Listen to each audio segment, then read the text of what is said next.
Through the years of experience in the entertainment industry, what advice would you give to newcomers? Take your time, you know, do your work. I mean, study, and just be prepared, you know, and be prepared for not only just the work, but everything that the business has to offer, good or bad, because you have to be able to discern and know what is good for you, what's bad for you, and what you should leave alone, you know, and not get caught up in the, you know, the hoopla, and don't believe your own hype, because, you know, they'll lift you up to tear you down, you know, quickly, you know, just do your work and, you know, stay humble.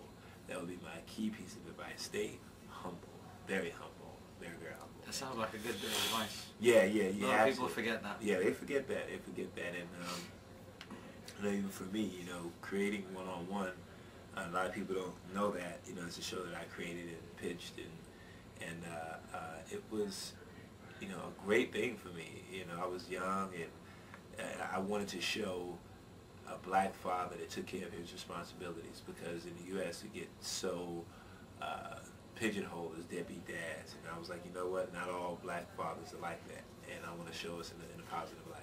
Speaking of that, do you think that the world is moving away from stereotypes? In some instances, I think, you know, but there still are, you know, some that are scattered about, but I think as a whole we're trying to progress, and especially now with, you know, Barack as president, which is historic, but I still think that there's a long way to go, and, you know, we all have, I guess, come to a point where we think, okay, he's going to change everything now. I mean, he has to work hard just like we all do, and as he has to work to change, we have to work to change. And but everyone I'm talking about the human race as a whole, we collectively have to work together to change, because there's a lot of things that are still the same, believe me.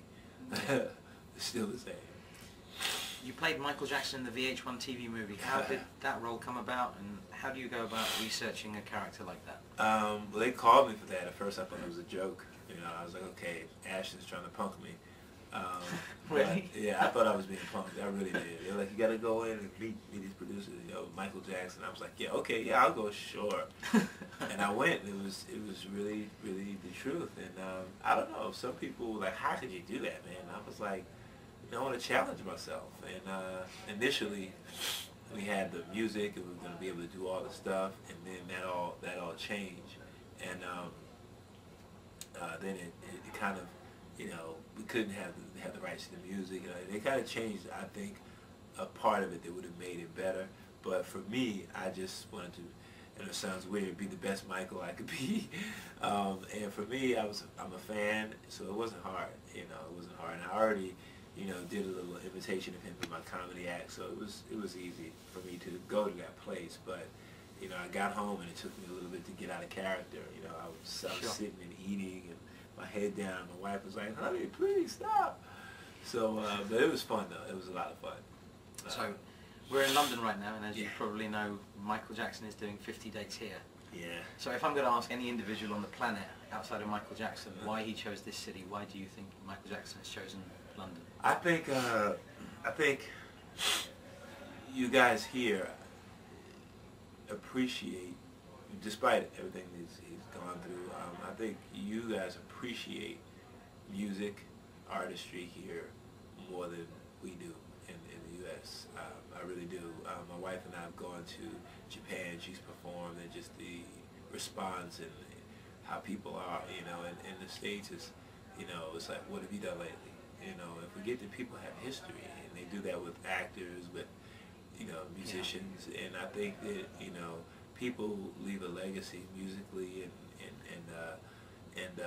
they should be admired. You know, I mean, Bette Midler can come out and you know, and perform after 30 years, and you know, people would love her. But it's so funny. It's so funny. You know, just how we view music and artists and stuff. It's like, you know, if you're not the newest, hottest thing.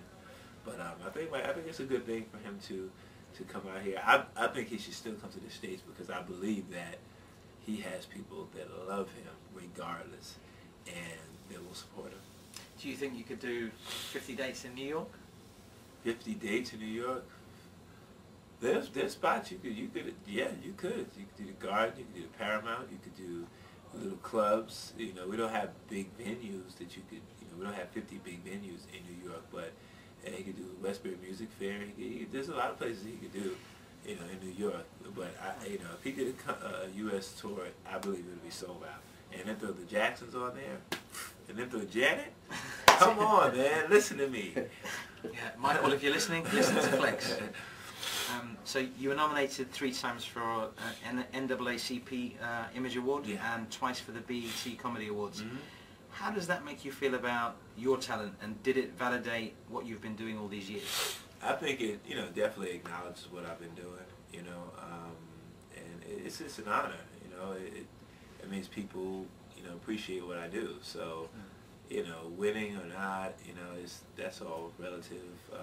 But it just makes me say, you know, I'm on the right track, and you know, all the hard work that my mom and my grandmother put into me didn't go to waste. Okay. You were instrumental in the success of the US sitcom One on One. Yeah. Do you miss that part of your life? I really enjoyed this show. I wish it was still going for the, you know, we had a great time there. It was a family atmosphere, and you know, but towards the end of the last season, the network wanted to do different things, and I was getting into creative battles, you know, and they wanted to do things that I didn't want the show to be, you know, so I just said, you know what, I'll just go ahead and I'll bow out gracefully, because it's not what I want to do, you know, and I like to stick to what I came to do. And you know, when the network told me, oh, we did all the stories that you could do for a father and daughter, I'm like, well, then you must not have kids, because there will always be stories for a father and daughter, no matter what, from being a child to when you grow up, always be. But it was all in all a positive experience, though, and I'm thankful for the time, and I'm thankful for the life that it has here in the UK, because I didn't even realize it, you know. I talked to a couple of people who told me, man, you know, your show is, you know, pretty big over there, and people watch it, and I'm like, oh yeah, really? Then I came over, I was in the airport when we got here, and they took about 20 pictures, and I was just like, wow. Last night at the event, people were really showing love for the show, so I appreciate you, UK. I thank you, and I'm going to get out here and hopefully do a comedy show, a stand-up show, a concert, and when all you guys come out.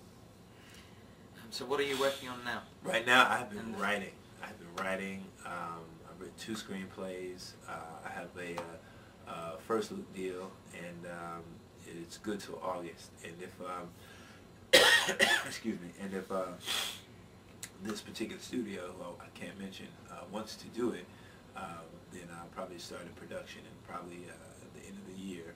But that's my passion right now, is writing to give myself an opportunity and give other people opportunities. And you know, because I write and I think of all the people that I like their work, and I always think about, okay, I want this person, this person, this person, and that's what drives me. I just have stories in my head that I want to tell, okay. And so that's where my passion is right now. Do you prefer New York, where you were brought up, or LA, where you now live? I like where I'm at now. I mean, New York was a great training ground, definitely, for being where I am now. But as far as raising my family and just having a more relaxed atmosphere, I like LA. I mean, and even LA, I don't want to end up being there. I would love to live another place, and when I have to do a picture, then fly out. But you know, as far as, you know, where I'm at now in my life, LA is good. But New York, I always love New York, always. What would you like to say to your fans on njsforever.com? What I would like to say, thank you for your support. Yeah, it's always, you know, it warms my heart to hear I have support here in the UK and just around the world. I've met people from Africa that the show is in Africa and just all over. I took a picture with one of the princes of Saudi Arabia's daughter, and I was like, what? So, you know, just to everybody out there, I thank you for your support, and there's going to be more Flex coming, more things. I'm going to stretch my range and just do different things, and I appreciate you guys, and please keep watching, and please keep supporting my brother right here. Yes, yes, yes, yes, yes. And as you say, cheers! Flex, it's been great having you with us. Thank you very much. This is JOe for njsforever.com. Peace, we are out.